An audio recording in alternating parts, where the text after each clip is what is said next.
Hello dudes and dudettes of the internet, welcome back to my channel. Hiya, all the things to Millie Studios. And today, as the title suggests, we're gonna do a story time about my proposal story. So I think it's where I'm located and the people I know, but everybody, there's a wedding, there's either an engagement or a wedding, or somebody's just giving back, like people are moving. So I decided, let me also share my proposal story. Okay, so let's jump right into it. I want to take you back to 2016. I had just joined university, a freshman in Daystar. And one thing about Daystar is it's far from everybody and everything, and it's very dusty. And when it decides to be cold, it's cold, and when it decides to be hot, it's hot. So I was away from home for the first time, enjoying my newfound freedom.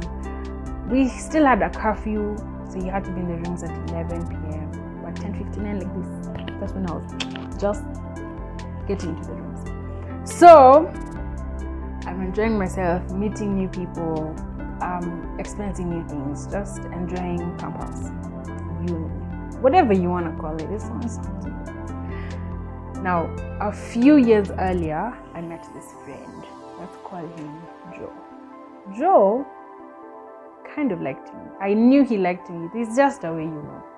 And so he told me about it the day before he left the country to go study abroad. I'm not gonna say which country, but just know he was far away from me, from us, from this lovely country. Anyway, so we're talking. I've joined university. He's telling me about his day. I'm telling him about my day. It's going nicely. We're just friends. We're not in a relationship. We're not heading towards a relationship. At least so I thought. Punde si punde, I received this WhatsApp message, and it's a voice note, and I'm like, he's never sent me a voice note. I listened to it in the evening.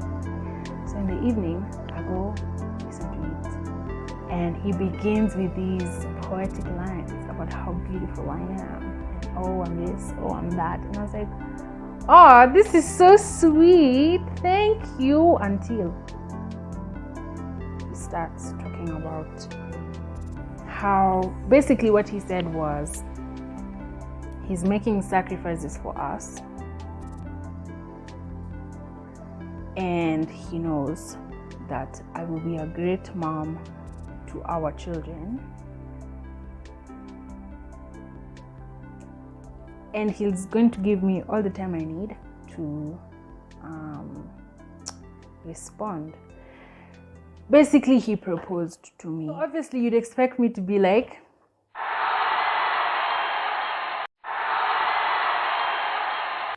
but instead, I was like,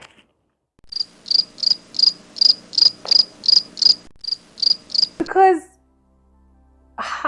what is happening? So I told my roommates, I was like, oh my gosh, you guys come listen to this. And we were all jazzed by the lines, by the stories, by the, like the description of who I was and all of that.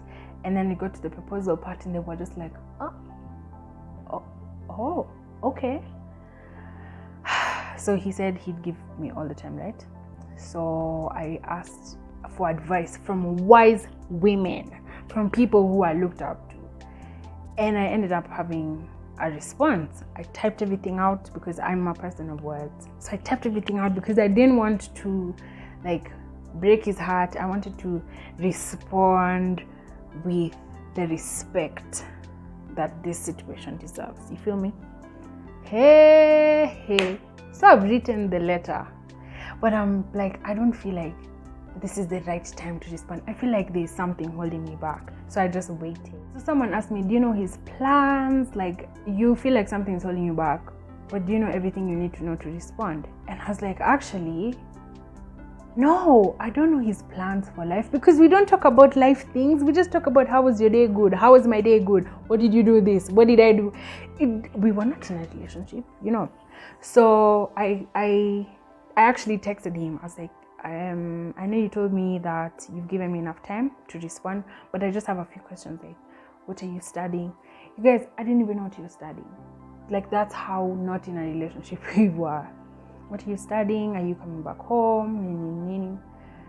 So very simple short questions that required very simple short answers. My friend Joe sent me a second voice note, and I was like, okay, I hope this one is not as confusing as the first one. Lo and behold, Ebu, just come closer, I tell you. I start listening to the voice note, and I'm hearing someone crying, and I'm like,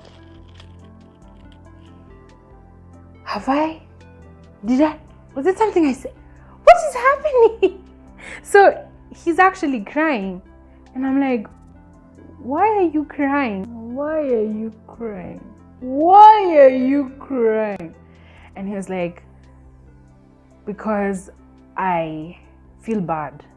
I'm like, why do you feel bad? What is happening? What?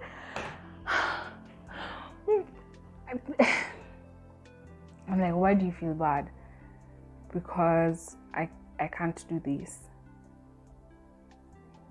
I'm like, what? You can't do what? You can't do school? Like, what's happening?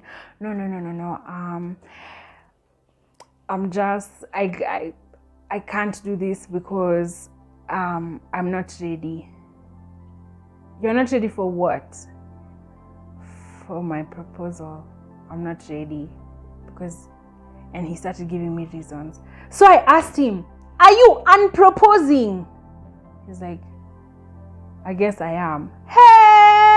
Hey, let me tell you people, for proposal I was not ready for. I was pretty upset that it was being called back. What is unproposing? Who has even, I made up that word on the spot because I was just like, you are de-proposing me. What is happening? And so I think it hit him that he had misspoken or he was rushing his, I don't know what he said, but I ended up just telling him, you know what, have a good life.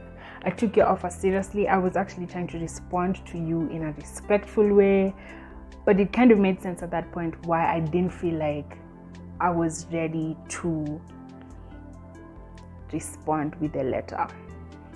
I feel like that was God talking to me, just being like, hold up sis, let me talk to him for you. Just so that was how I was proposed to and unproposed to. In 2 weeks, I think it was 2 weeks, because I took a week to really think about it and be like, wait, what is this boy offering me? Let me think about it. And I'm not saying boy in a derogatory way. It was just like, I didn't see him as a man because he was like my age. What does that say about me? Anyway, so there you have it. That was the story of how I was proposed to and unproposed to in a matter of like 2 weeks, because I think it took me some time to really like sit down and consider like, what am I saying to this person? How do I respectfully like communicate where I am and why this was just outrageous to me for so many reasons. So anyway, I bet you're still wondering why I wear this ring. You have it, ladies and gentlemen. See you in the next video. Please let me know if this has ever happened to you. Has someone proposed to you and then they de-proposed to you and then you're just left there wondering like, huh? Or have you ever thought of proposing to someone and then it didn't work out the way you expected it to? Let us know in the comments below. See you in the next video.